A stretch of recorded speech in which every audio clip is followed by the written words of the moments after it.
The significance of this, is, of course, is that the major legacies of the administration will be preserved. President Muhammadu Buhari on last visit to Saudi Arabia as head of state.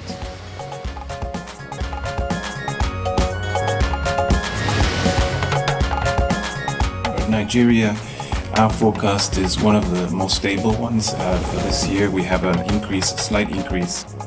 We have 3.3% in 2022. That's an upward revision. Nigerian economy rated most stable in Africa by IMF.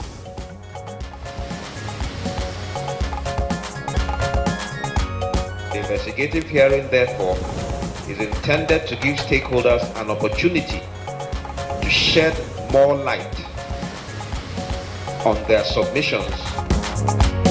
House of Representatives investigates alleged loss of $2.4 billion revenue.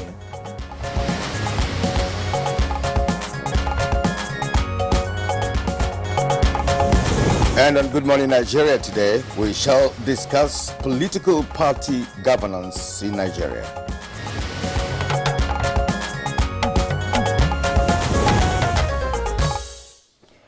The aftermath of the general elections have erupted stunning dynamics within the ranks of political parties in the Nigerian political space, as allegations of anti-party activities, particularly involving chieftains of major political parties, have begun to create wranglings.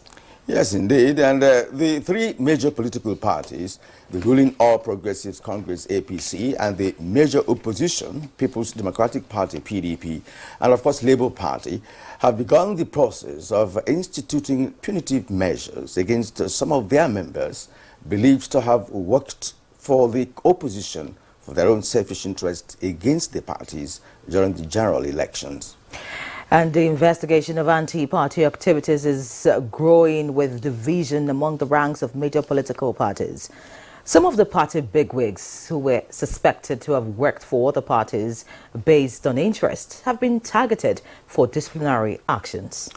You may recall that within the ranks of the main opposition, the PDP, there have also been confusion over allegations of anti-party activities with suspension lashed on some of its chieftains, particularly those who were believed to be in loggerheads with the former national chairman of the party, Senator Iyorchia Ayu.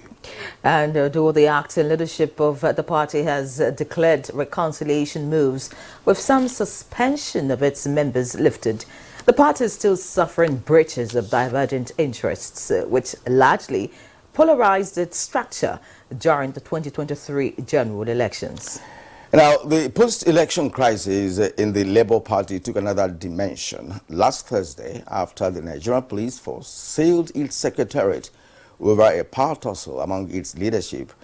An expert emotion had sought the sack from office of the national chairman, Julius Abure, and other officials. All these happenings are ongoing even as the country prepares for the inauguration of the next administration and lawmakers jostle for zoning and positions in the 10th Assembly. Well said. And as it is now, the president-elect is from the southwest, while the vice president-elect is from the northeast. In line with the existing arrangement, southeast, south-south, North Central and Northwest are expected to fill other positions in the Assembly. There are also calls to balance the religious faith, as both President-elect and Vice President-elect are Muslims. Oh yeah, and party chieftains in the South-South and Southeast have called for the zoning of the Senate presidency to their regions in the spirit of fairness and to give other geopolitical regions a sense of belonging. Last Tuesday, members elect from the opposition parties met and formed an alliance ahead of the inauguration of the 10th National Assembly in June 2023 with the aim of determining the leadership of the parliament. Actually looking out to see how this all pans out, and the race for who becomes Speaker of the House of Representatives in the 10th Assembly is gathering momentum, as not fewer than 10 aspirants are intensifying campaigns and consulting politicians that may help them realize their ambition. However, lawmakers are divided over the geopolitical zones to produce the presiding officers of the federal parliament. Yeah, I read that they're jostling for juicy positions. I mean, that's how it's always been. All right, now with all these happenings in Nigeria's political space, how will this affect governance among political parties? This is our focus today on Good Morning Nigeria. I am Kirian Umayo. Welcome to this episode of the program. We are live on the network service of the NTA. Thank you for tuning in once again. And I'm Henry John. I join my colleague to welcome you to today's episode of the program. As usual, we'll have our complimentary segments in the course of the program, and that includes News Super Review, Business, and others. Let's now join Olajide Bello for highlights of the morning news. Hello, Olajide. Good morning. Good morning, Yere. Good morning, Kingsley. And here is the morning news.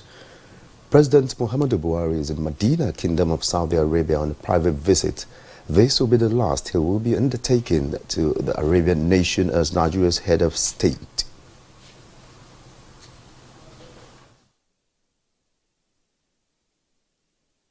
The significance of this is, of course, that the administration of Buhari, as it lives, is reassured of at least two things. One is that the major legacies of the administration will be preserved. And two, even at personal level, safety for family and the persons. Despite uncertainties in the global economy coupled with inflationary pressure being experienced in Nigeria, Africa's largest economy has maintained a stable economic performance in recent times. The Division Chief Research Department IMF Daniel Lee stated this during a briefing at the World Economic Outlook meeting. For Nigeria, our forecast is one of the most stable ones. For this year, we have a slight increase. We have 3.3% in 2022. That's an upward revision. And for 2023, about the same, 3.23% in 2024. Speaker House of Representatives Femi Gbajabiamila is investigating alleged $2.4 billion revenue loss through an alleged illegal sale of 48 million barrels of crude is purely a constitutional duty and not an attempt to witch hunt anyone. This was at the commencement of the investigation into the allegations.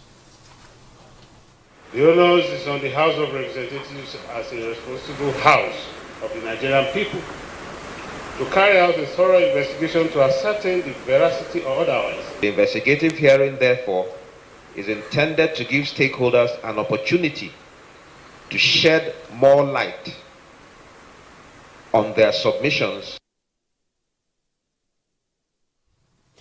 The Nigerian Army has launched a routine training tagged Exercise Peacock Bite. The move is in furtherance of the Nigerian Army's quest to keep the country united and secured. Simulation has become a veritable tool for the armed forces worldwide to develop tactical, strategic, and doctrinal solutions, as well as offer users unique training experiences while saving both time and resources. We therefore have a great duty to entrench a purpose-built capacity amongst ourselves. The All Progressives Congress has raised preliminary objection to the petition filed by Peter Obi and Labour Party before the presidential election petition court sitting in Abuja. The party's preliminary objection was contained in its reply to the petition filed by Peter Obi and his party challenging the election of Bola Ahmed Tinubu as president-elect. APC averred that Peter Obi, as petitioner, lacked the legal right to institute the petition based on the fact that he was not a member of Labour Party at least 30 days to Labour Party's presidential primary. The APC maintained that the contravention section 77, subsection 3 of the Electoral Act 2022 by the petitioner denied the court the jurisdiction to entertain the matter. APC, as a respondent in the matter, was of the view that the non-joinder of Atiku Abubakar and the PDP as necessary parties was fatal to the petition. It is in the light of this that the APC urging the presidential election petition court to strike out the petition. In the spirit of the season, wife of the president-elect Oluremi Bola Tinubu has distributed food items to Muslims in Abuja. The gesture will be extended to Christians. A period of devotion, a period of, cleansing, and a period of giving.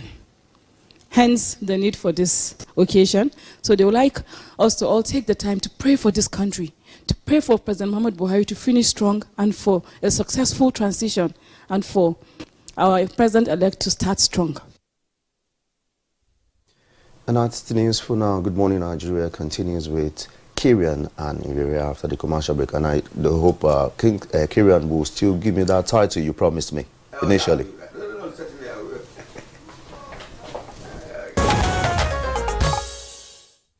You're still watching Good Morning Nigeria on the network service of the NTA, and foreign trade reports of the National Bureau of Statistics for 2022 say imports from Russia hit 39 billion naira despite the war. Let's get more details from Alika Kwanachi Arawa on Business News. Amid the attacks on Ukraine, Nigeria imported 39.68 billion naira worth of goods from Russia, according to the foreign trade reports of the National Bureau of Statistics for 2022. This represents about 85% increase from 21. The foreign trade reports that the total trade from Russia hit 21.84 billion naira in Q2 of 2022, a massive increase from 8.98 billion naira in Q1 of 2022. The report also showed that only 1.71 trillion naira worth of goods was imported from Russia in the third quarter. This was a decline of 92.17% from 21.84 billion naira imports recorded in the second quarter. By the fourth quarter, Nigeria imported 7.14 billion naira worth of goods from Russia, an increase of 318.13% from the previous quarter. Meanwhile, the importation of motorcycles, popularly known as Okada in Nigeria, has fallen to 212.64 billion naira in 2022, representing a 42% decrease from 367.39 billion spent in 2021. The National Bureau of Statistics disclosed this in its Foreign Trade Goods Statistic Report, which also showed that the importation bill on motorcycles fell quarter on quarter by 22% to 46.43 billion naira in the fourth quarter of 2022 from 59.63 billion naira in third quarter of 2022. The downward trend was reversed in Q3 of 2022 as import bills on motorcycles rose by 86% to 59.63 billion naira and down by 22% to 46.43 billion naira in fourth quarter of 2022. It is observed that this fall could be as a result of Okada ban in some states of the country, especially Lagos State, which recorded the highest number of its importation. With Business News, Alika Opanachi Arua. Thank you, Alika, for that interesting package. Next is newspaper review.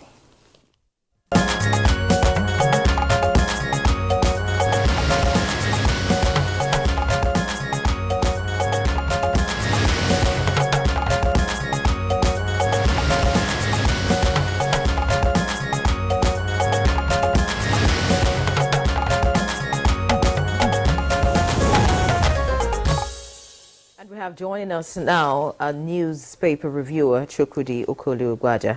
Many thanks for joining us once again. Good morning. How are you? Very well. Good morning, Kirian. Yeah, Chukwudi, you're welcome to the show. Now, we have two papers here. Anyway, I'm sure Chukwudi has more. So let's begin with the National Star, the new National Star. This is new to me. Anyways, now, from top to bottom, on National Star, NCC not responsible for monitoring social media content. According to Dambata, it's on page 14, of the newspaper. Stop sitting at home on Mondays. IPOP advises Southeast residents. That story is on page 8. Why Amechi moved against me, Hadiza Bala Osman, is on page 11. Now, the lead story on the National Star this morning says NMPC under probe for illegal sale of 48 million barrels of crude oil worth $2.4 billion. With 2 riders, $10 billion lost to crude oil theft in 6 months. Reps summon SGF, AGF, Finance Minister, and others. All right. Resident doctors kick against 5-year post-graduation service bill. That's on page 11. Hajj fairs, states exploiting intending pilgrims to face sanction. It's on page 22. P2B not qualified to contest presidential poll, APC tells tribunal. It's on page 17. Mbadiniju, ex-Anambra governor, dies in Abuja, Nigerians mourn. It's on page 10. Now, NMPP set for restructuring as Abakao Ali emerges new national chairman. It's on page 17. And then Fulani herdsmen killed 130 persons in 1 week in Benue, according to Otam. That's an allegation now. It's on page 10 of the new National Star. All right, let's take a look at the Blueprint newspaper now, and looking first at the screaming headline on the front page of the paper this morning. We have the kicker, APC at election tribunal. Obi not validly sponsored, can't challenge Tinubu's mandate. The riders we have says Labour Party candidate was PDP member at point of sponsorship, explains she would use forfeiture of $460,000 in the US. Provide clarification on leaked audio conversation for the government, tells Obi, and electronic transmission of results not compulsory, and that is credited to INEC. You can find details of this story on page 7 of the Blueprint. Below that story, we have a picture story here that says some of the 152 stranded Nigerians from Tripoli, Libya, being received by officials of the National Emergency Management Agency on arrival at the cargo wing of the Murtala Mohammed International Airport in Lagos yesterday. And just beside that story, we have NACON warns state pilgrims boards against arbitrary Hajj fare. Below that, a very sad report here that says 130 killed by suspected headers in Benue in 10 days. And that's credited to Autumn. The rider, troops killed 2 bandits leaders in Kaduna. And of course, we also have right here a comment from Wike, that's the governor of River State at the moment, whose tenure expires on May 29. And the comment here is why Dino Malay cannot be Kogi governor. And just looking above, below the head of the Blueprint this morning, is this very interesting report. Nigeria's unemployment rate to hit 41% in 2023, and that's credited to KPMG. Some of the stories making the headlines this morning on the front page of the Blueprint. Yes, that is one just before bringing Chukudi, this new National Star. Most of your students are Yahoo boys, police tell university management. That's on page 19. Chukudi. Thank you, Kirian. What is responsible for that trend? I think that should be the question. Well, students want to survive. Well, you delve into answering the question. I want to delve into NCC saying that they are not responsible for monitoring social media content. And I don't quite know why they are putting up that defense. But whatever the reason is, what should really matter to us is whether we have what is required to monitor the social media. It's not just having access to the internet protocol. A lot of sophisticated tracking is intoned or is required. So we should be concerned how much we are maybe not placed to monitor social media properly. Because my brother and sister, if you ask me, certain things need to be monitored in Nigeria as it is now. The social media has become a free-for-all that could end up consuming quite a number of treasured things in this country. I am for freedom of speech anytime. I'm a journalist. But sometimes when the culture is left, borderless, it doesn't have borders anymore, then something gets wrong. Something, comes in from the side. In terms of monitoring social media, yes, it requires, as you said, some level of sophistication in terms of your equipment and facilities. You also need to have your own national satellite. But there are no tools about it. We have Nigerian communication satellites, which of course I'm sure the lifespan is ending now. But I'm not sure that many of the operational or operators of the GSM or anything that has to do with their ICT are hooked onto NIGCOMSAT. And if you have a satellite controlling, what you are doing, you'll be able to track as much as you can. Otherwise, if you're using a transponder from other countries' satellites like Nilesat, Intelsat, and what have you, you have limited access to what you can do. I don't know whether you're making a case for patronizing NIGCOMSAT, which is not out of place. I remember that Kingsley and I practically took you up on that NIGCOMSAT matter because you are in the position to know.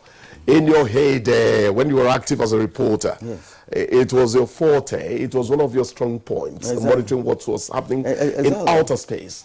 I don't know how much NIGCOMSAT is really ready to service our needs. We keep hearing a lot of things. Let me tell you this, so we don't even have to delve much more into that, because the telephone you're operating here is controlled by a satellite, a communication satellite. Yes. There are two major types of satellites. Some are just stationary, which are taking pictures, on Earth. But when it comes to communication satellite, it powers all these phones and gadgets. All our internet enablements are powered by satellite. And if you have yours that is footed on Africa, for instance, like NIGCOMSAT is, you have more access to clarity in terms of what you get from it. That if you're leased, maybe a transponder from other satellites, yes, we're going to get a good job done, but then it's not as if when you are controlling it yourself. That's the difference, right? And if you depend on foreign satellite, that means that you may never grow in satellite development, even though you're a member of a world satellite nation. It's okay. It's a good word for country. I just want us to be sure we have what it takes to really help our broadband realities, because we are lagging. It has over 40 transponders. Wonderful. It has so many bands: AK band, C band, KU band. All these bands are what you use. That's what is in other satellites across the world. It's okay. Tell me when it requires the Chukudi band. KPMG, Global Audit and Tax Consulting Firm, is projecting unemployment in Nigeria to hit 41% in 2023. It's attributing this to what it calls slower than required economic growth. I think KPMG is basing its projection on those who are practically not in any gainful employment. Okay? Otherwise, I remember President Goodluck Jonathan during his tenure saying that you might not be completely accurate when you talk about everyone being included in the unemployment bracket. That is intoning that those in the unemployment bracket are completely idle. He was making a case for people being partially engaged, what you could call half-employed. Well, returning to the KPMG figures, which should matter to us, the point is that some Nigerians are not likely to be in a position to say how their lives should be, in terms of fulfilling their dreams, because their earnings fall short of what they require. The current administration of President Muhammadu Buhari says it has done the best it could. So focus shifts to the incoming one. What economic policies are needed to put the economy on a rebound? What is our best foot forward? Agriculture still remains Nigeria's ultimate revenue earner. That is unarguable if it is well harnessed. Why are many of our youths not showing good interest in it? Are the loan or credit facilities openings encouraging enough? Do we need to tinker with a few things here and there? The end point for us, that's the desired end point, is reducing unemployment. What? Agreed. I want to take us to a story we read yesterday. Picnic bows to pressure. Okay. Bruised and pierced. Easter advert. For you. Yes, I saw it. Yeah, I think they used a kind of an insertion of Jesus Christ, whatever they were trying to depict during Easter. So it's a wrong decision they made. I'm happy they've apologized. They've apologized. Well, actually, what it was all about, because I looked it up when I got home. The pic ad said bruised and pierced so that Nyere would have good nutrition, just like Jesus Christ was bruised and pierced so that Christians would have salvation. That was not good enough. And it wasn't in good taste. But as you said, they have apologized. Once a man has apologized, please, let's move on. Yes, talking about moving on, you made a point about how we can solve unemployment in the country, and you talked about agriculture. Yes. And why the youths are not interested. And in the National Star, I'm sure you heard where Karen read about students in school, involved in Yahoo and all of that. So many issues why youths would not be interested in agriculture, because it is not attractive. Okay, we cannot do agriculture like our forefathers did agriculture. You expect the young person who is, very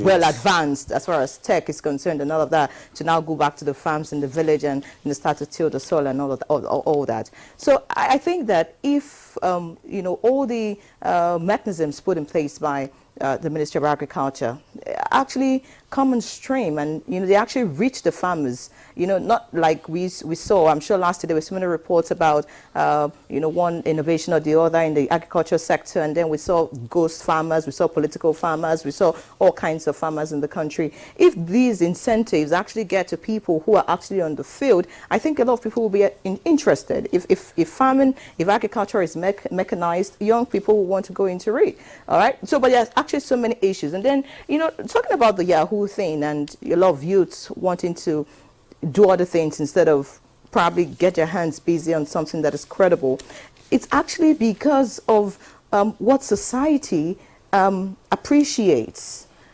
Okay, so it's like somebody finished school and then you go get a job as a civil servant and you earn just say 60 or 70,000 naira. You can't feed your family. You can't do anything with that. And then somebody else who is involved in something that is not positive, like this Yahoo thing, is able to get a car, gets a house.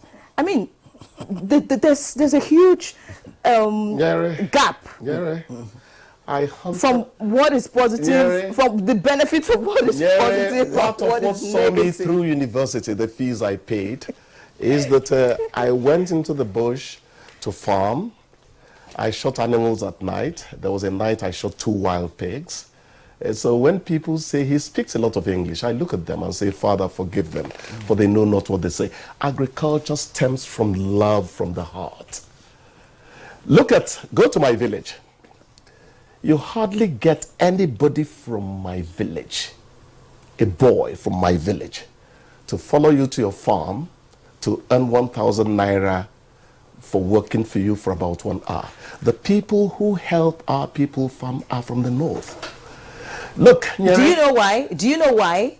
Yes. A young man would not want to go with you to the farm for 1,000 naira, because 1,000 naira cannot do so much for him. Attitude is everything. See, let's see, maybe because I'm sitting between two elders, I think I should put it that way.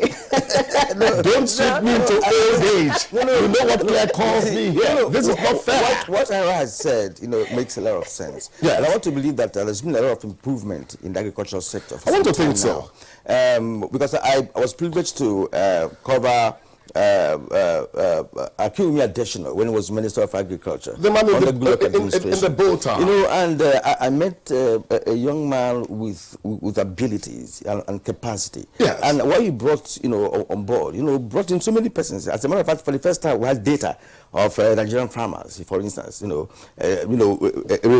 the political farmers that she was talking about. We got a long way to a point where we started having cassava bread, cassava cake, and all of that. Most universities of science and technology that are agricultural based, like Umudike and the rest of them, came up with so many variety of products from cassava. But all of that fizzled out, after a while, where the baton was changed, and the normal thing, no continuity and what have you. So, and in that, when I was covering that agriculture, I met so many young farmers who are into fishery, who are into piggery, who are into so many other things apart from, cultivating crops and what have you. So, if you are interested in farming, for instance, but I am a farmer myself.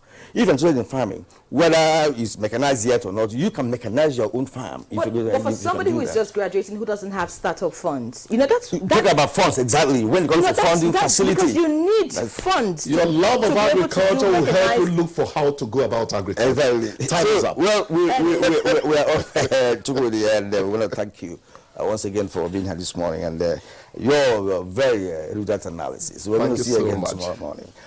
All right, the program is Good Morning Nigeria on the network service of the NTA. We'll take a short break now. When we come back, we shall be looking at the political governance in Nigeria. Do stay with us. The new Milo 3-in-1 Milky and Creamy is truly milky and contains calcium. No need to add milk for that rich, creamy cup, which helps to nourish and energize your kids. Milo! Bye, Mom. He's going to play in this weather.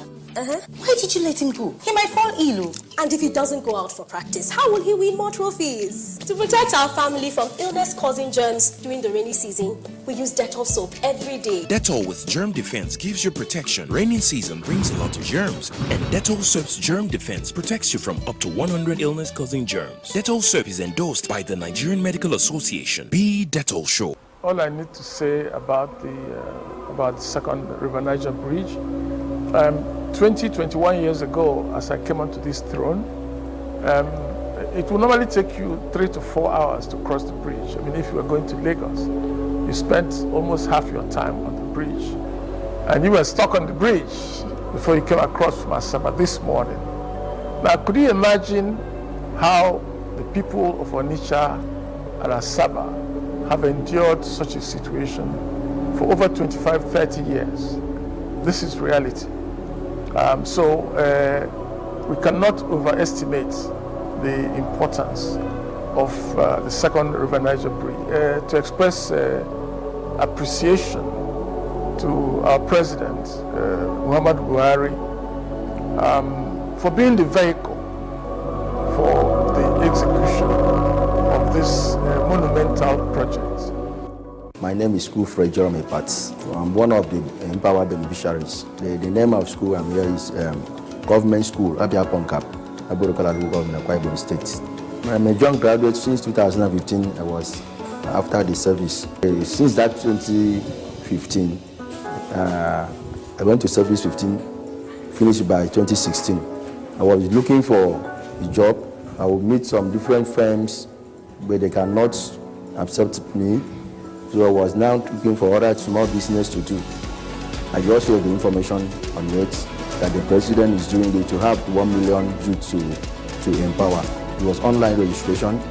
After that, you upload everything through net. At the end of it now, they shortlisted me.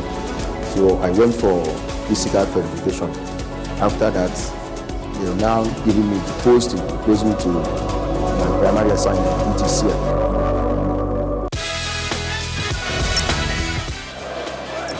Malay thought about coming.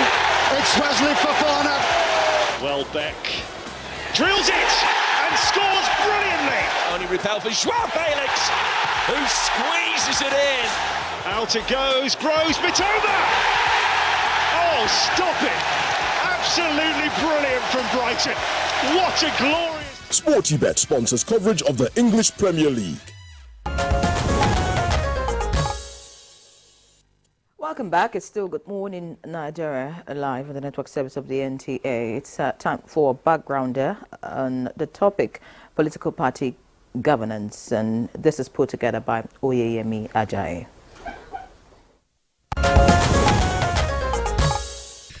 Political parties are said to be the foundation of democratic government.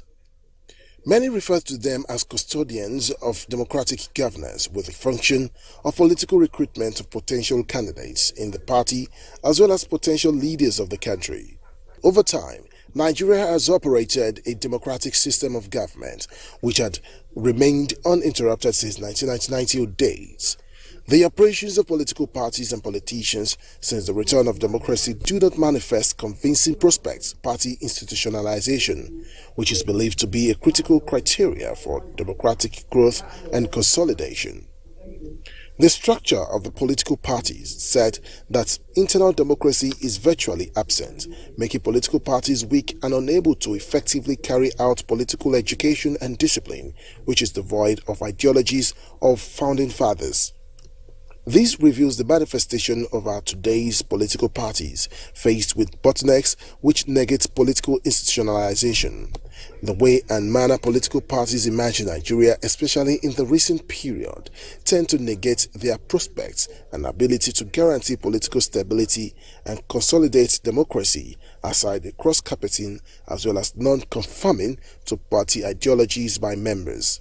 For some time, there has been a tsunami of unexpected party activities, including the suspension of members for different reasons, recommendation for discipline, as well as removal of party officials.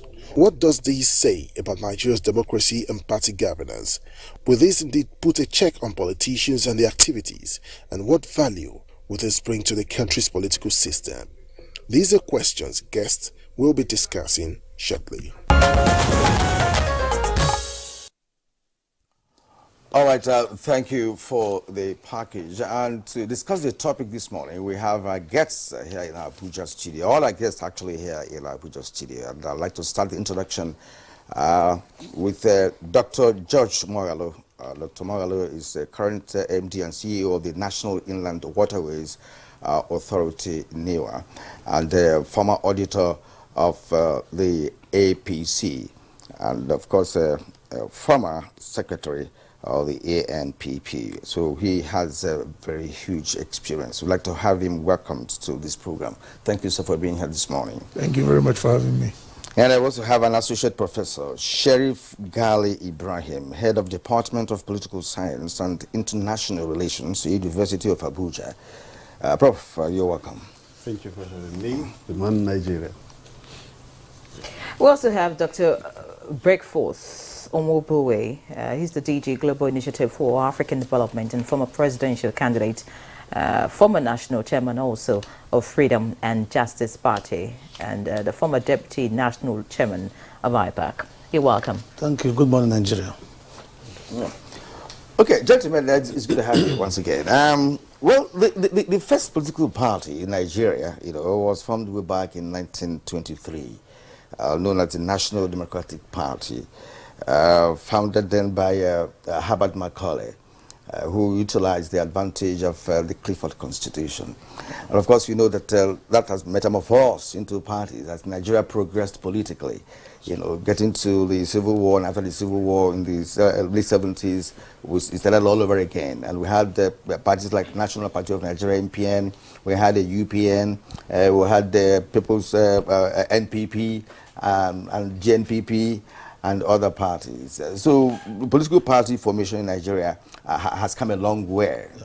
Right, and what is obtainable presently in the views of many Nigerians is that political party administration has not really been stabilized in the country, going by happenings within political parties in the country all these years, especially between 1999 and now. So let's look at political party administration. I'd like to begin with Dr. Moghalu, who has gained experience over the years in party formation, which of course has held so many positions in different political parties at different periods. The basic fact here is that political parties, like every other human organization, you should expect also human reaction and sentiments. You find out that in the course of running political parties, human interests will clash, all right, either from the party itself or from the members themselves or the party administrators interests for one way or the other clash. And as that happens, that's why you kind of find some level of disagreement. So it has to do also again with the caliber, the quality of the persons who are holding such responsible offices within the within the party. But most importantly is the constitution of the party.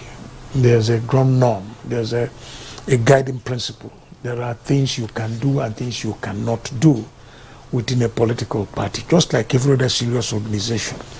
That's why constitutions are made. And you find out that any time you follow strictly what the constitution says, you kind of see that the political party remains stable and protected.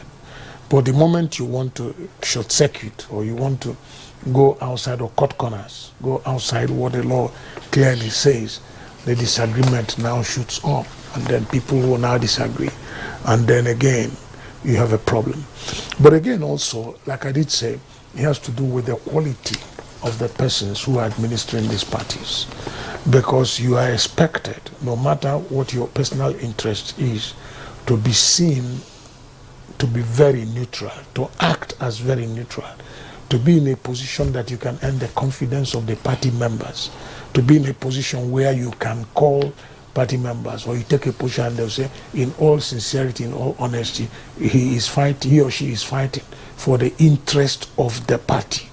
But anytime the quality of leadership is below standard, is not as expected, the tendency therefore is that you will now see yourself being controlled by your interests, being controlled by your emotions, and in an attempt to manage it, you start trying to cut corners, you start trying to bend the rules to be able to accommodate the interest you have already established. So it's just like that.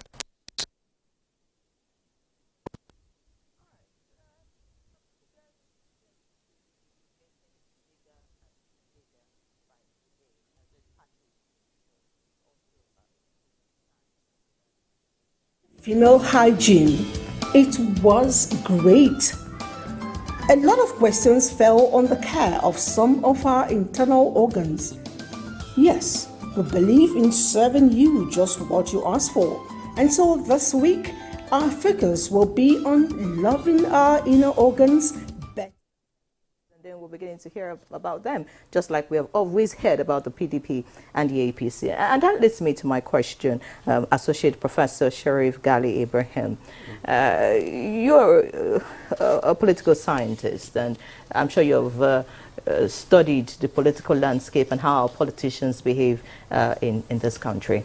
Do you really think that this anti-party activities, like Dr. Moghalu has put it, is just basically because of interest? Or do you think that it's based on the desire to be in charge instead of someone else? You know, what I mean by interest is, if, for example, a group of people come together and say, oh, we want somebody from the South or somebody from the Southeast, that's like a general interest, all right? Do we have these anti-party activities because I think, well, I should be the one who should emerge, not minding what the constitution of the party says, or, you know, whatever other people think. I just want to be in charge at every point in time. Could that be the issue with our political parties at the moment? That's why we're having all these issues. Well, if you keep interest aside, you come to understand that anti-party in this particular political environment is hinged on maladministration. What I mean here is that it's an outcome of injustice. If the party is not being just to the members of the political party, the members of the political party will try to react in one way or the other. And if the political party is in tandem with its rules and regulations in dealing with party members, members of such political party will never go against that political party. There must be an injury against these particular people.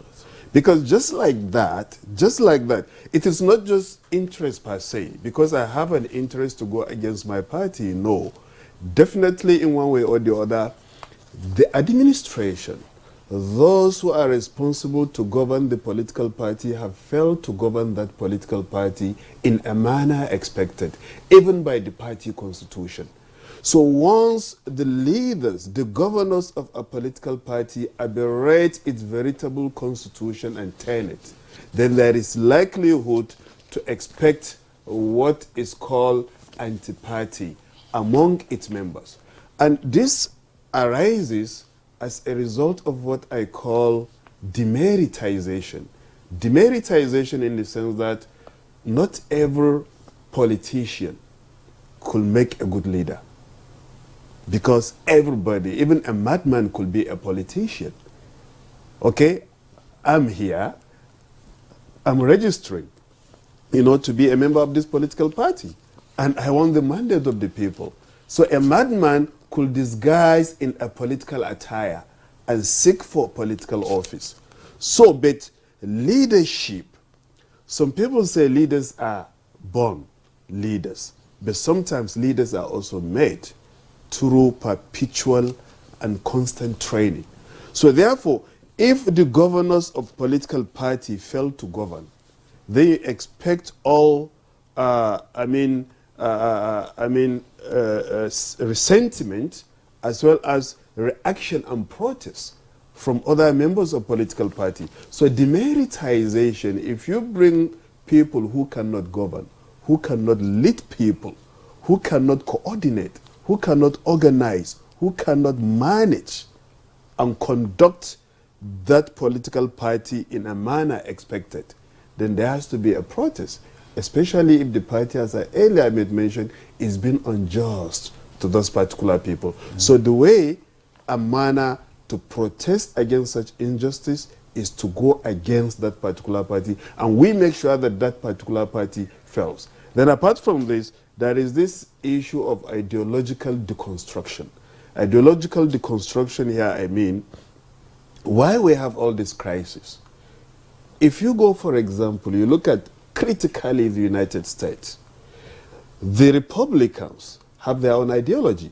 And that is why if you go to the framework of international politics, they might tell you that the Republicans, always like to go to war. For example, why? Because if you look at the trajectories of warring or financing wars, supporting wars around, you discover that the Republican president, have been actually good at that than the Democrat, because the Democrats believe that the United States of America will not go to war, except we have the consent and approval from our own allies. But the Republicans believe that the United States can unilaterally declare war anywhere it so wishes.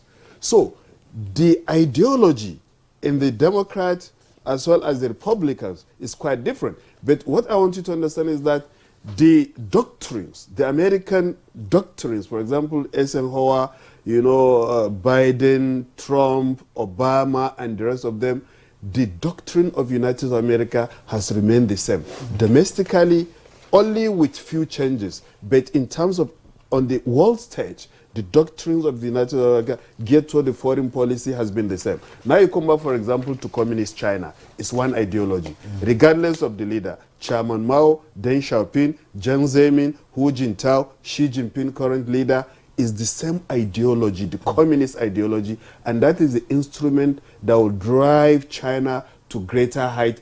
Nothing will come outside that particular basket.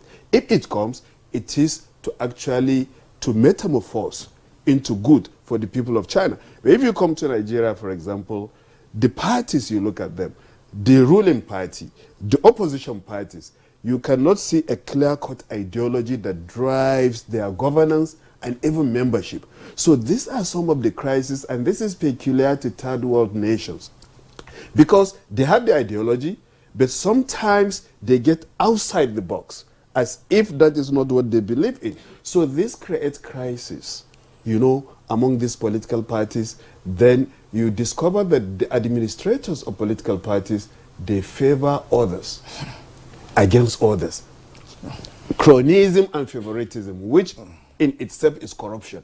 All right. Well, thank you, Prof. Well said. You pointed out ideological lack of ideologies by political parties. The parties were not built on a certain or defined ideology.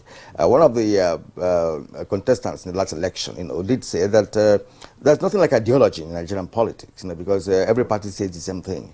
I will give you water, I will bring electricity, I will do this, I will improve agriculture, and what have you. But then what happens is that when those promises are made, most of them are not implemented. Now, let's come to the issue of ideology. And I want to bring in Dr. Breakforth Onwuboya. Should that be the reason why in our political parties, chairmen of parties don't last? We've had the history of PDP, APC. PDP never had a steady chairman since 1999. If you come within a year or two, you are out. Somebody is in.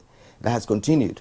And the APC, same thing, right? And these are the major political parties. Now the Labour Party has gotten into that, as of course, the lawsuit of last week and what happened, at the Secretariat of the Labour Party, which is a very young party, if you ask me, in this current dispensation. So what will be your take on the reason why there are no clearly defined ideological differences in our political parties and why there is a poor administration of internal democracy in our parties? Yeah, good morning, Nigerians. Thank you for this. I'm going to talk like a man who is a practitioner in politics, because I have run a political party as a national chairman. There's no party in Nigeria that is a small party, whether it's ruling party, whether it's in power. Political parties are all the same, no small party, because it's the same rules and regulation, the constitution that guide all parties in Nigeria. Now, the issue of ideology in political party, every party has ideology, because there's a constitution. I refuse to agree that parties in Nigeria have no ideology. That's not constitution true. And ideology. There's a constitution of Nigeria that empower the existence of political party. And political parties derive their party constitution and manifesto from the Nigerian constitution. So now, and as a matter of fact, in the party management, what is issue here is the issue of integrity of the leaders. If the national chairman or the national working committee, which is the immediate organ of the NEC, if there's no cohesion, there's no integrity among the leadership of the party, there's a problem. Because I have been a chairman of a political party, also been a deputy national chairman of Inter-Party Advisory Council. So if a problem we have in political parties is the issue of integrity of leaders. Parties have ideology. So ideology is not the issue here. The issue here is three. One, integrity of leaders, breach of covenants, and indiscipline of followers. These are the three issues we have experienced in party management as a party manager. Now, if as a chairman of a party, you are inconsistent with the party constitution or the rules of the party, for example, we agree the code of conduct of conducting primaries, and you refuse to be open. Maybe you have another list. For example, the primary people are already pay money, subscribe for that position, and there's a primary, and the primary is not transparent. The national chairman of the party have interest, collect money for another aspirant, and manipulate the primaries to favor his own candidate. This is a problem. You see what happened in PDP, in the last primary, presidential primaries. Look at what happened in APC. And look at Labour Party.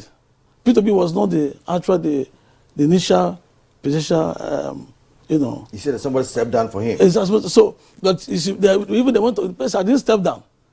If you look at the issue of Labour Party, in some states where the man is complaining of, he didn't resign. He was the candidate of the party that won the primaries. But in the submission of INEC, they shall change his name. So if there's no integrity of leaders, there must be crisis in the party.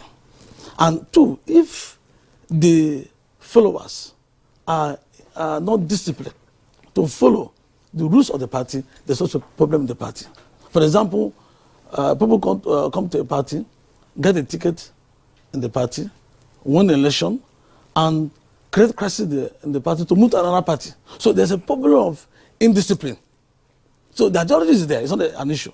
But the indiscipline of members, the lack of integrity of the leaders, and also issue of who control the party. Party control and management. So these are the issues. So the problem have been there, have been issue.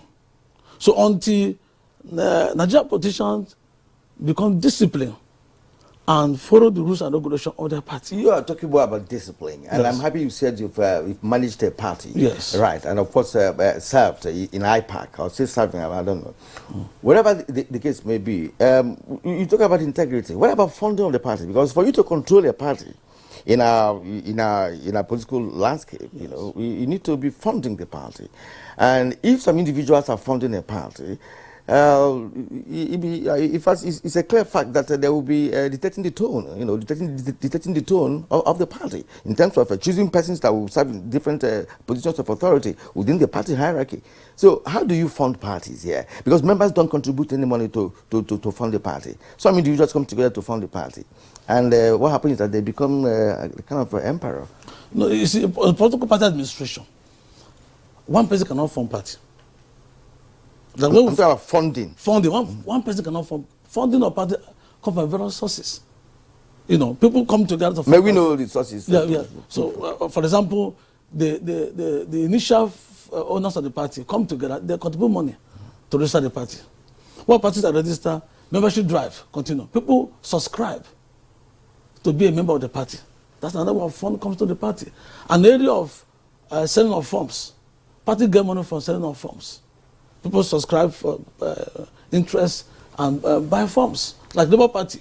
You see what the money they generated in last election before they build up to the election. But that's something entirely new in Nigerian politics. So in political party, I disagree that individual cannot fund the party. But I have been there. You can you can bring your money. A bring the money, B bring the money, C bring, and they make up the party. All right, Dr. Brickforth, thank you so much. I think I'll go back to Dr. Mogalu now. You've heard Professor Sharif and then Dr. Brickforth. One very important factor they have mentioned as that is causing the crisis we're seeing in political parties is as a result of lack of governance on the part of leaders of the party. You know, for the average Nigerian, they will tell you that people join political parties basically because, you know, they're looking out for themselves, not national interest. Looking at the fallout of the 2023 general elections that we just had, and then all the different issues that are cropping up now as a result of, you know, party activities by leaders and even members, do you really think that the political parties that we have at the moment are actually looking at, he says they have ideologies. Some people don't agree. Do you really think that the political parties that are in existence at the moment are actually looking out for national good? Or the political parties just exist basically for selfish interests of either, you know, those who are in charge of the parties or, you know, the members who join, or the party itself just wants to get something out of this nation, not necessarily to make the nation a better one? If you recall my opening comments, I said one of the fundamental, I have run a political party. Political parties, not one. I've held very practical, very great offices in a party administration. Like the introduction Kirian made, I was founding national secretary of APP that later became ANPP. I was the secretary of the merger committee in APC. I was also elected the first and second national auditor of APC. So I've been around in the system. The major challenge is not about laws. The laws are there. Every party has a governing constitution. Every party comes to election with a manifesto. And the manifesto is supposed to be your message to the electorate, your message to the Nigerians, what you want to do, what your government will be by the time they entrust leadership onto you. But I also mentioned that the major problem is the quality of leadership, the character of leadership. If you have the right persons running an organization, they will keep to the rules. Like when Prof was speaking, he made mention of something, justice. Manifesting justice is a function of who is administering justice. Because if you follow what the rules says, what is contained in the Constitution, and do it exactly the way it is written, you won't have any problem. Because the process is clearly elaborated. What Mr. A should do is there, what Mr. B or Mrs. B should do is also clearly spelled out. But when you want to cut corners, when you want to get out of the norm, to do it the way it will please you, when personal interest overrides public interest, you have a challenge. There is no way you can achieve justice in situations like that, and you cannot guarantee stability. Then the people are going to react based on the action of the leader. So everything settles down on the quality and the caliber of the people who are holding responsible party offices. Unless you have the right people, you are going to end at the same point. Well, we have seen political parties change leaders, you know, like they change clothes, yet the problem remains. Does that state now, from what you have said, that, you know, most of the people who are in political parties are not actually looking out for national interest? No, it gets back to is that the bottom line? No, it gets back to the interests at play. Are you getting me? The question is, what are you looking for? Because lack of proper leadership generates indiscipline. Like the example he gave, doctor gave, Dr. Breckford, when he said, if you come to a primary and you say these are the rules that we must follow to present a neutral, clear-cut environment to generate the candidate. At the end of the day, because you want to satisfy an interest, don't forget that when I started, I said, like every other human organization, personal interests at different times come out to play. And if you fail to manage your personal interest over national interest, you run into a problem. Because when your personal interest now comes to play, you now want to do what is not right, because I want Kirian to be the candidate. Even before the primary, whether the people want him or not, whether he win election or not, whether there's interest, for pecuniary reasons that cannot be easily explained, I impose him on the people. Certainly, there's going to be a reaction. Yes. Those who are running with him will oppose it. They will either go to court to seek redress, or they now go behind the scene and work against the party to ensure that the party fails. The next thing you hear that the man has done anti-party. So because the person who is sitting there in judgment has already made up his mind where he's going to. So anything contrary to that, anybody who joins in the process of manifesting that other angle of the argument has done anti-party, whether it is constitutional or not.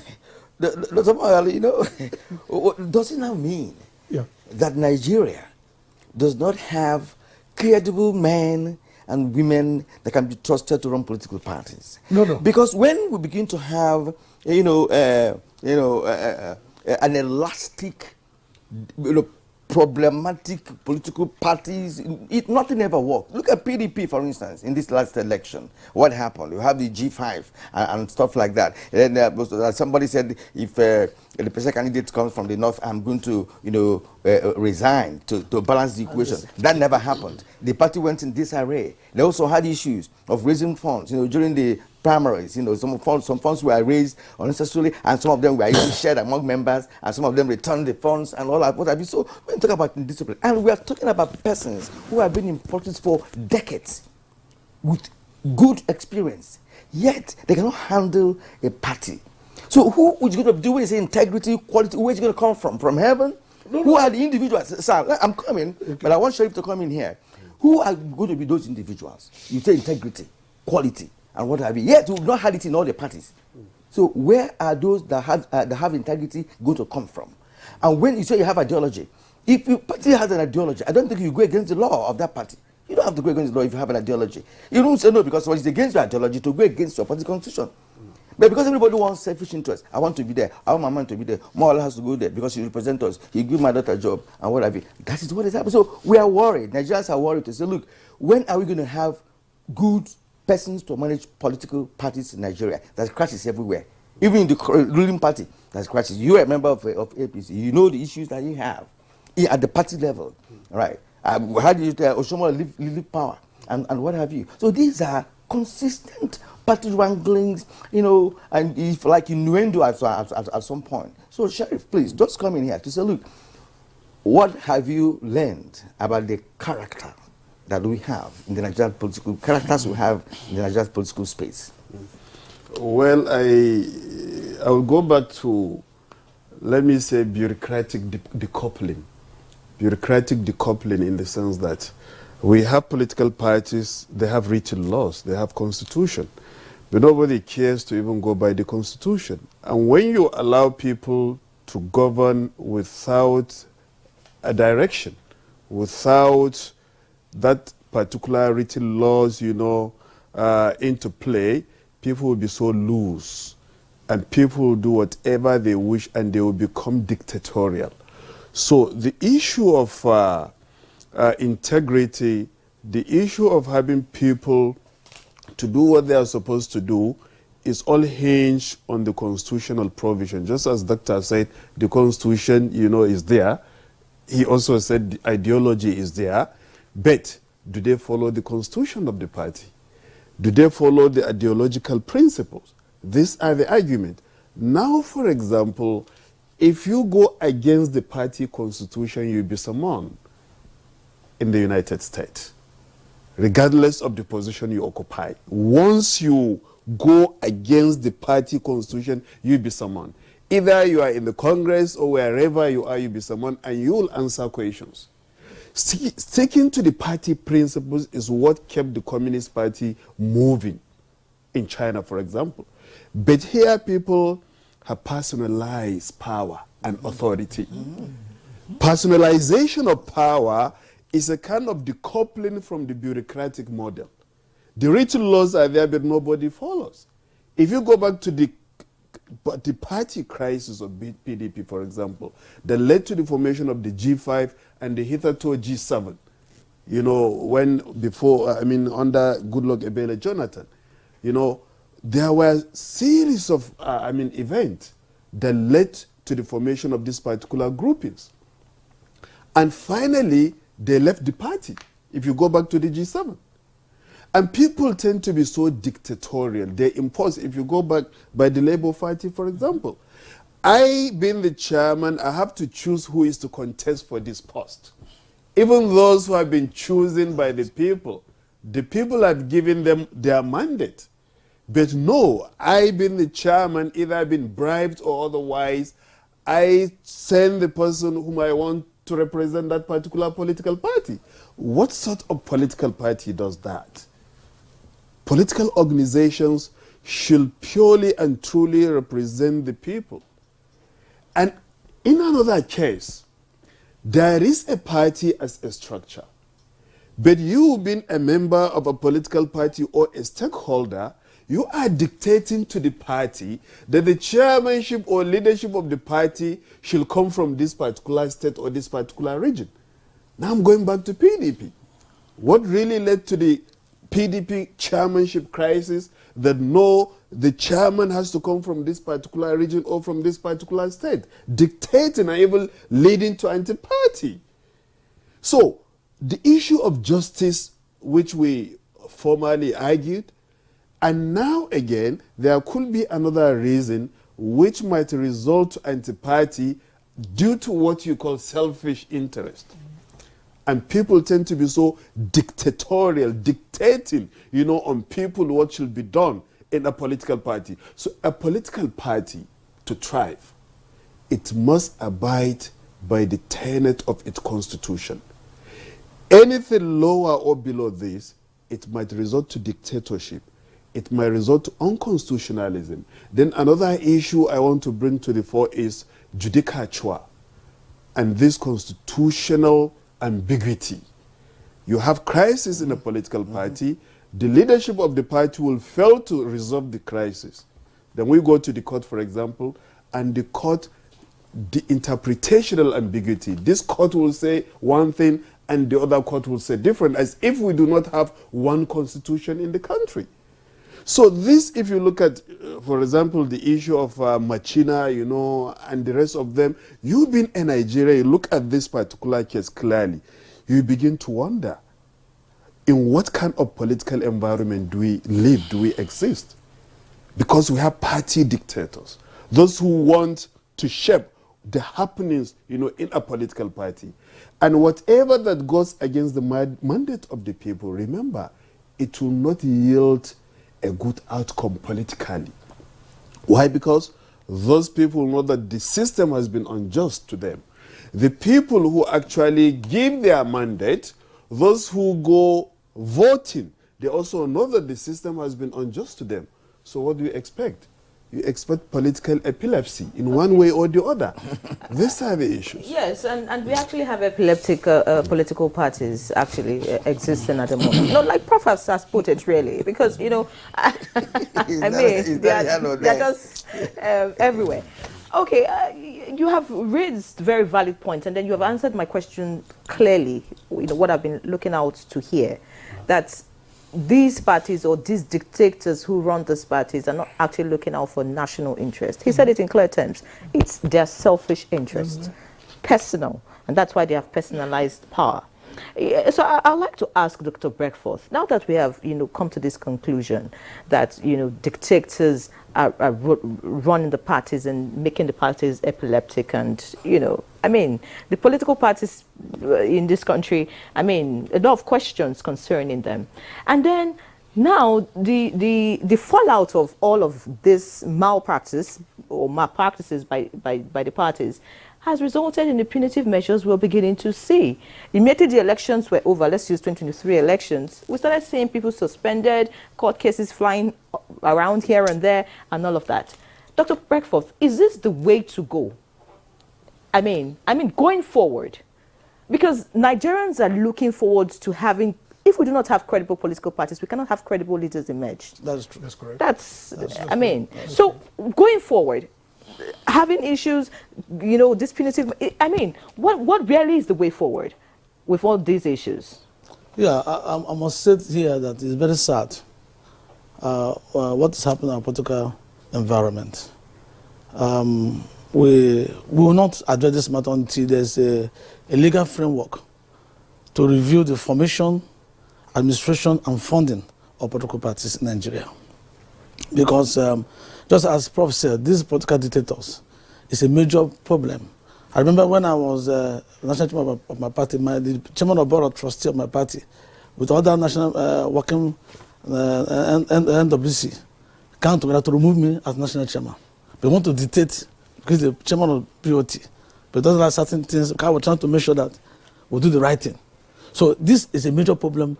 We got federalism, dictatorship in political parties, and all that, imposition of candidates, lack of internal democracy, lack of discipline in political parties, lack of integrity of leaders, you know, and I mean all that thing. For example, some parties say, no, we don't want that, we want this. You see some people who are juniors in political party dictating for the national chairman because they have somebody who is a godfather in the party. So a lot of issues in Nigerian political party system have been bastardized. The only way to go forward is to look forward for a legal framework to review the formation, the administration, and the funding of political parties. Because now I'm rather an NGO. Because of all this, I have to leave politics. I quit from politics. Because of my experience, I went to civil society organization and trying to see how we can deepen the democracy process. One of the things in my mind is to push for legal framework to look at party formation. So that, because if you go to court, the court, and also another problem we have is the issue of judiciary. It's a major problem we have in this country. The judiciary, they'll give money to a judge, he will interpret the law this way. The other person will go to court, another court, you see courts that are flying everywhere. The judiciary have not helped our political party existence in our country. So all this, that's why I'm asking that we should look at a legal framework to address this matter. All right. Thank you, gentlemen. You know, well, at least we've come to a point where you all agreed that there is a problem. There's a crack on the wall of Nigerian political parties, and of course, it dated back to time. I mean, way back in time. It's not even now. I mean, but we are believing that by now we would have improved, you know, a great deal. But from what we're seeing today, I think we're still far behind. And let me bring in Dr. George Moal once more. That's this issue I raised earlier on about funding of political parties. What leads to dictatorship in the political party? Will somebody just wake up from his house and become a dictator on the political party? What has been the person's contribution to the party in terms of financing? I recall, you know, growing up as a young man, you know, after high school, when the NTA, you know, was in power. As a matter of fact, when they were doing primaries, you know, and there was this equipment that came in there, you know, it just came in from America. I know that early days, you know, there was no money to form political parties, like people were donating money and what have you. Then we learned, you know, that he donated 1 million naira as at that time. They said, look, that's it. When it comes to VP and this, you don't just near that because the man has made a huge contribution to the party. That's what we believed there, you know, growing up and learning what was happening in the political, you know, landscape.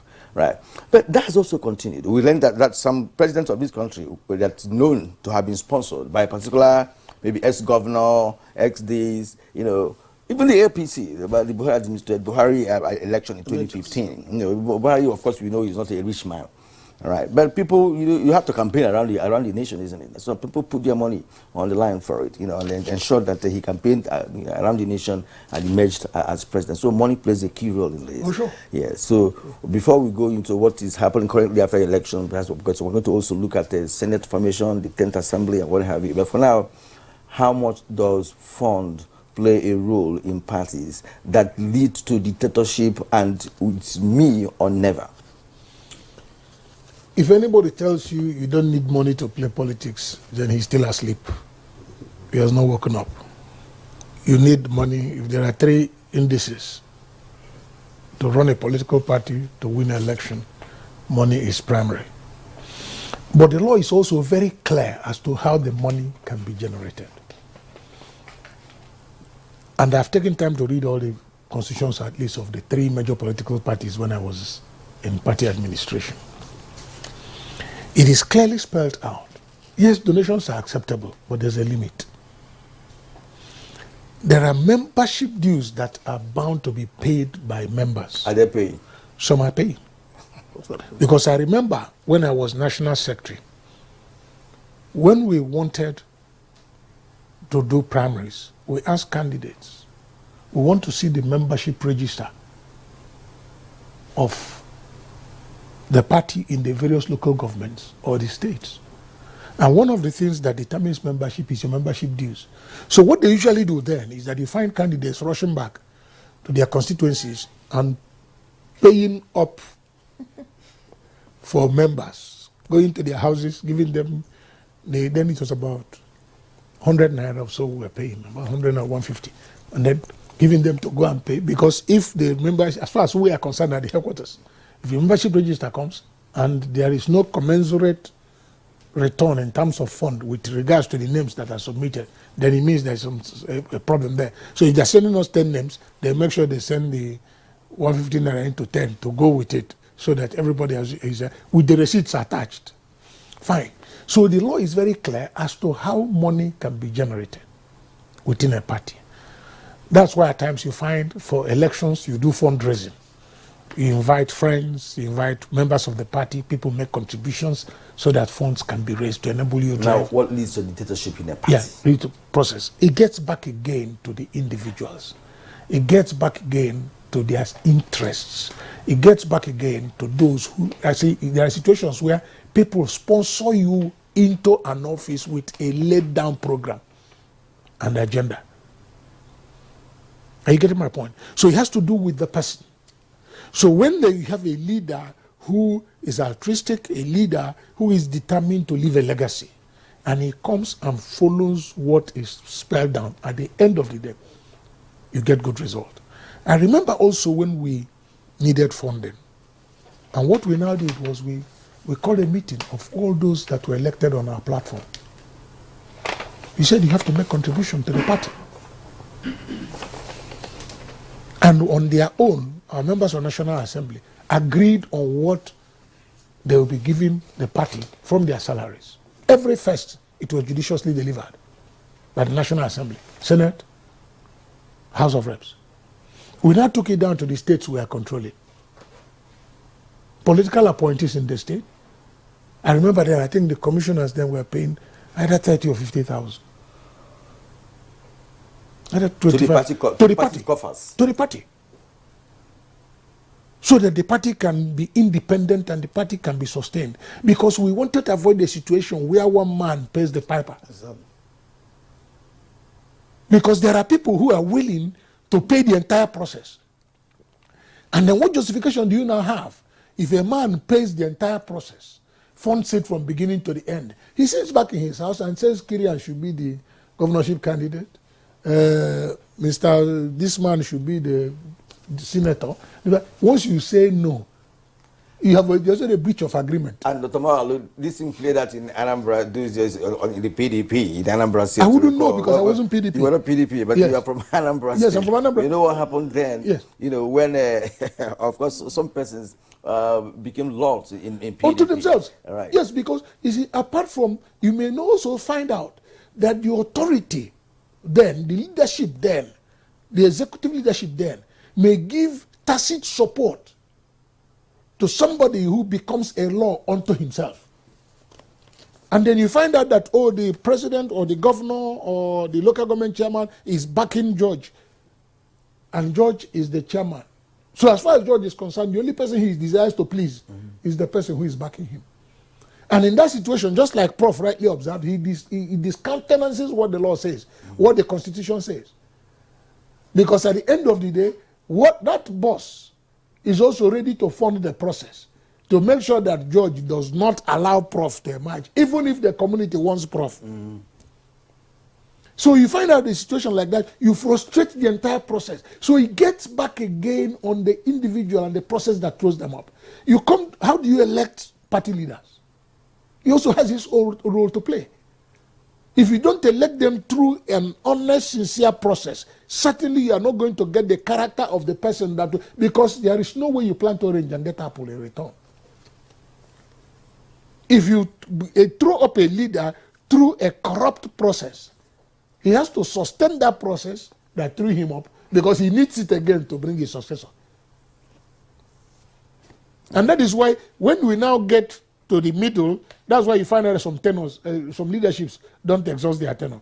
So in the course of the activity, by the time they get to a point, some other members of the party will now see the injustice there, and then there will be a conspiracy. And then they'll gang up and say, you must go. All right. And that is why we find that in the middle of a tenor, it erupts. A political chairman yes, is removed. It erupts because there is a limit to which you can hide injustice. Actually, injustice cannot be hidden. It would definitely it will certainly manifest. Yes, it will definitely manifest in different ways. Prof, you know, we have actually set a very good tone for this conversation. And, you know, I keep referring to the 2023 general elections because it sprung up more issues, or it opened up more issues in our political space than we've ever seen before. In the past, we've seen politicians who probably, by virtue of body language, or, you know, from what people get to hear from the background, know that they don't intend to support their party, you know, for the election. They intend to go another way. But for this particular election, we saw politicians come out clearly to say, I belong to this party, but, you know, when it comes to this particular election, this is the way I'm going.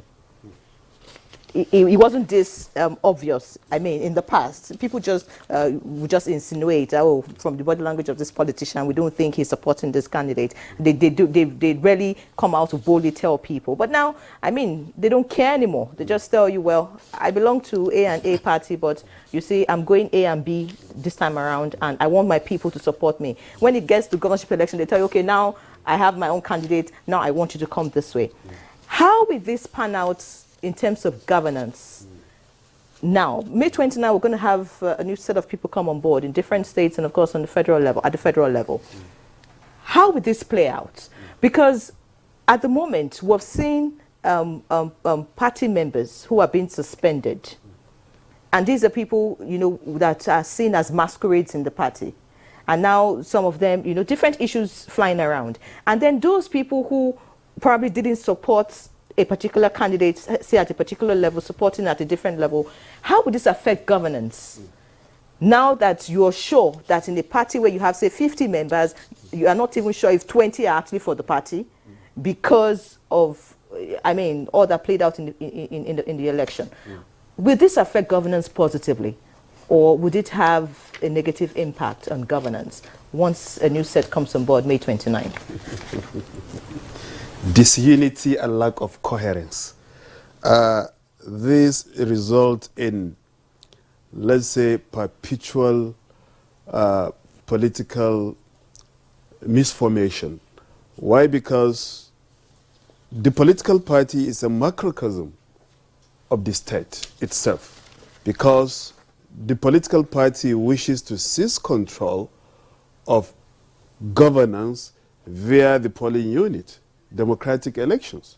So therefore, if you discover disunity, a lack of coherence within the political party, it will manifest itself in the larger, governmental environment. And that is why those who lose, in the electoral process, they will now begin to clamor for violence, and other things as such. Why? Because there is no united front from the beginning. I give you an example. Going by the ruling party initially, you discover that even in the selection of the candidate, there was no unity. The chairman of the party had his own candidate. Other major stakeholders had their own candidate. So why don't you, because they have made the party process to be a political merchandise. Politicians and political leaders have become political merchants. Sometimes those who are to be recruited depends on the highest bidder. He who is able to pay is like even the candidacy of a political party is being bought and sold. And to the highest bidders. Why shouldn't a political party have coherence, have a united decision? Then look, we have candidates, but among these particular candidates, let us choose the best, even though the best is to be chosen by the popular vote, by the majority of the people, either by the primary elections, or even at the general elections. So, but even those who are to go for the primary, the political party becomes divided in choosing, in selecting those who will actually represent the party. So this is one. This lack of coherence and this unity will perpetuate itself, even when it goes, when the government is actually established. And that is why the anti-party will continue. The government is trying to stabilize itself, then those internal opposition is trying to destabilize the politics. So what happens to dividends of democracy to the people? Because, Dr. Magalu made mention of the fact that every party has a manifesto and all of that. Where the political parties, like you have said, there's no coherence, there are issues. And then now somebody has emerged by, some will say by luck, some will say by miscalculation of other political parties, not basically because people in that particular fold, actually wanted a candidate. What now happens? I'm looking at the general population now, beyond the political parties and the members. Because what happens to Nigerians now in this situation where there's chaos and then somebody just emerges by whatever circumstance and then the person has to deal with the issues in the party? Will they be able to deliver on the promises made? Will there be dividends of democracy, or will there be issues, trying to stabilize the party all through the period, the person is the governance? I'm just thinking, what will there will be no political utility. The dividends of democracy will be absent. Probably few of such might be achieved. Why? Because there are distractions. Distractions created as a result of lack of unity. Without lack of unity, those who oppose the government will continue, will become so resolute in creating problems to that particular government, because it is a government established not in their own choice. And it's a government that they believe that will not work for them, because initially they have shown that that particular candidate is not their candidate. And if the new government comes, it continues to fight so many vices. All right, thank you. Dr. Mali wanted to react. No, because of what, we'll take a short break. When we come, we'll conclude with that and other issues we're going to raise in the second part of the conversation. Let's say the director has been beckoning on us to go on break, and we'll do that shortly. You're watching Good Morning Nigeria. Please stay with us. We'll be right back. Now, we thank you for staying with us on Good Morning Nigeria. Dr. Moalo will, of course, take his turn to explain one of the questions that my colleague asked. But take this along, and perhaps others could also look into that. Elections are over now. We are expecting to have the 10th National Assembly. Of course, the politicians are jostling for positions of authority in the hierarchy of the two chambers of the National Assembly. There's horse trading and all that. And there are also key issues, given the fact that, the two, the president-elect and his vice are Muslims. And religious plays a key role in all of this. And there are also calls for balance to religious faiths, as both president-elect, of course, as I said earlier, are Muslims. And, of course, the APC has also said that in Northern angling for leadership of the Senate has no respect for the party's constitution. How would you react to that? And of course, party chieftains in the South, South, and Southeast have called for the zoning of the Senate presidency to their regions in the spirit of fairness and to give the other regions a sense of belonging. These are critical issues that will come up in the 10th National Assembly, and in the balancing, of a political equation. If you ask me, it's going to be a very difficult task. But so let's interrogate that and see how the 10th Assembly will be properly constituted. And I'd like to begin with you so that you can address the other issue you wanted to earlier on before that. So you can also comment on this. All right. Let me begin with the question our sister asked with regards to party indiscipline, with regards to being in a party openly, brazenly identifying another party. That is the height democracy dividend. Yes, that is the height of indiscipline, the height of political indiscipline.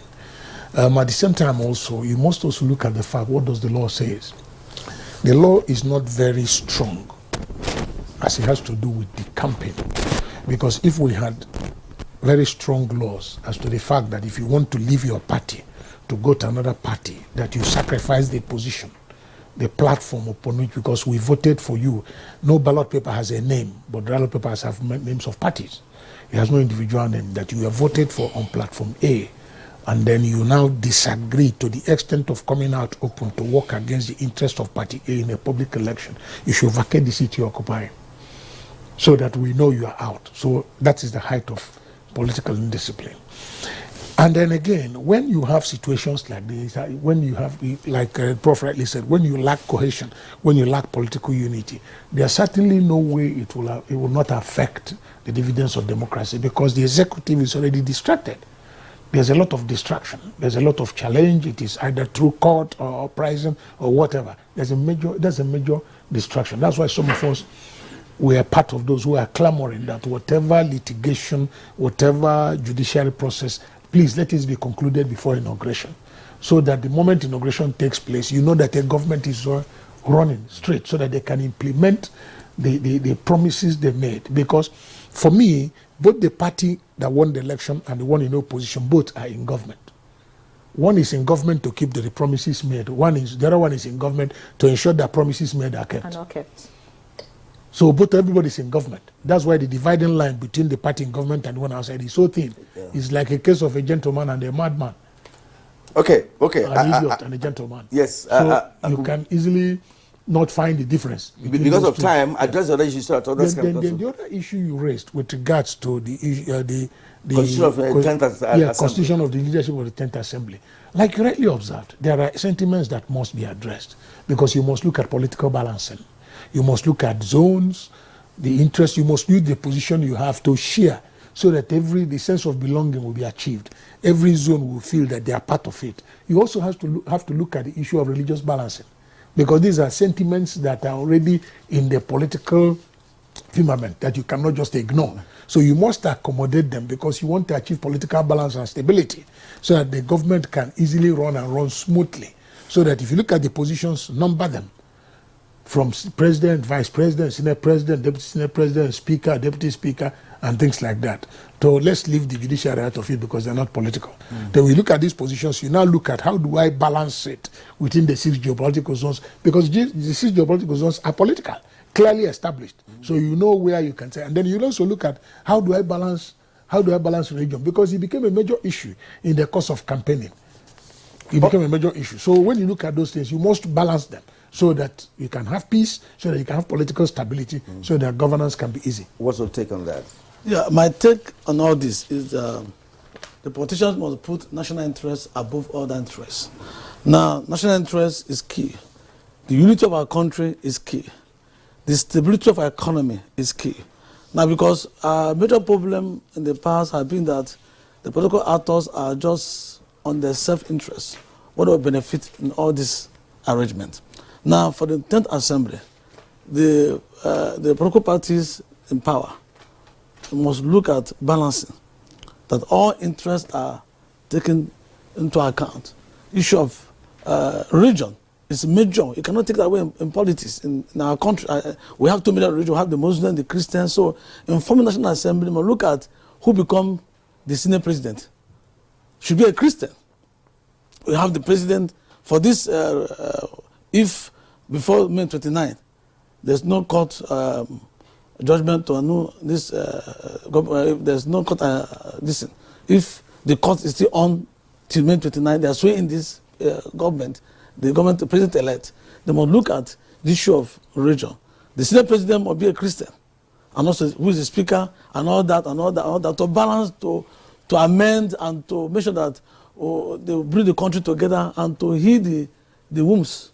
You know, it's a healing process. So the next government must look at the healing of the nation, the unity of the nation, the stability of the nation, the economy and all that, to put Nigeria's interests above another interest. All right, talking about national interest, which you've mentioned, I remember at the beginning of this conversation, we already established that these politicians look out for themselves first before thinking of national interest. So how this will play out, of course, Nigerians are watching, to see how the politicians would go. But, I'd like you to also weigh in on the National Assembly, what you think is going to play out. But I'd like you to also tell us what you think about politics and elections in this country, looking at where we're coming from 1999 to 2023 elections. From what happened in 2023 elections, let's be specific. Do you really think we have made progress? And what do you think we can do, to get it right if we haven't? Well, to consolidate the electoral process. The electoral process is what produces the government after the political parties are done campaigning. So the issue of, the electoral or election technology should actually be strengthened, not to be having technological failure as, it relates to the, the Viva, apart from this, the transmission of results, which has been a very hot topic, in the electoral discourse. Then apart from this, the political parties must try to maintain constitutionalism, because if you maintain the constitution, no member will actually say that you have been unjust to him, because read the constitution to him, this is what the constitution says. So he's not going to develop no resentment to that. And apart from this, nobody will actually try to bribe you, because when he comes, you show him what the constitution says, and he now have a flinch. Then apart from this, nobody will actually impose a candidate, because from the readings of the constitution, this is what the constitution says. Then for the 10th Assembly, we actually expect absolute separation of powers, not to be influenced by the executive. I could remember there was a time when the legislatures, who were against the wishes of the executive received stones. Stones were being thrown, at them that particular time. Why? Because there was this particular charisma in the executive that even the legislature could not actually challenge. This we don't expect and we don't want to see in the 10th Assembly. If the executive gets politically derailed, the legislature should actually check in order to balance them. So we expect absolute separation of power and checks and balances within the three organs of government, and the executive should well be checked so that you don't get bribed by the executive, to be lured by the executive to actually accept the wishes of the executive, which is against the general will of Nigerians. So as we said, they should first put the interests of Nigeria, looking at the trajectories of the electronic transmission, which has been a topic of absolute debate, at the National Assembly, the Electoral Act, and other issues. So the 10th Assembly should focus on Nigeria, should look at Nigeria first before any other thing. That is the only way for democracy let's to be a bit thrive. specific. We're talking about 10th Assembly. We have a president-elect and a vice president-elect as Muslims. We're talking about how will the party hierarchy, the National Assembly hierarchy be constituted to balance the political equation, to ensure that all regions are carried along. That is to be specific about what should happen there. Because these are sentiments that perhaps ought not to have been played up in our polity. But because of the nature of Nigerians and the way we think, that has to be considered. Yes. Of course. And another thing is the issue of a constitutional ambiguity that you mentioned earlier on, which of course affects even political parties and even our own national constitution. Well, I'm one of those who get worried, when I see lawyers or judges, passing judgments or arguing cases based on a section of the Constitution that is very clearly stated. I will be wondering as to why the dragging and what have you. So let me bring you in here so that you can also come in as you round off. As a matter of fact, the 10th Assembly must balance the equation. Look at ethnicity, the siege geographical zones. For if you look at the APC, the incoming government, if the court did not annul the election before May 29, and they are swaying to government, they must also look at who becomes the Senate president. Should the balancing be made against meritocracy in terms of competence, in terms of maturity? There's in every zone in the country, you have people who have the merit, who have the capacity. There's no zone in this country that you can't find a capable hands or who have the capacity to deliver in every zone in our country. So the National Assembly look at that, they balance the regional, balance the region, and make sure that the equation is balanced. Okay, thank you. Because of time, really, we need to quickly wrap up. But just before we sign off, every one of you for coming on the program, your final words to politicians, what will be your advice going forward, just in a few seconds? Like we have all agreed, there's need for us to place the nation first, the interest of our people. Because, like I keep telling people, power is a public trust. It's given to us by God to manage for the interest of the people. If we don't account here, we'll account in the world hereafter. Beautiful. That's a very fine point to leave the conversation. And I just hope that the politicians would, listen and reason to what you have said. In this country, we have professional politicians. I mean, it's a profession now. But some will say, look, politics is an activity you can engage in. But you have your profession. But here, I'm a politician. All right, I think that's our conversation this morning. Because of time, I would like to thank you, gentlemen, for coming on the program this morning.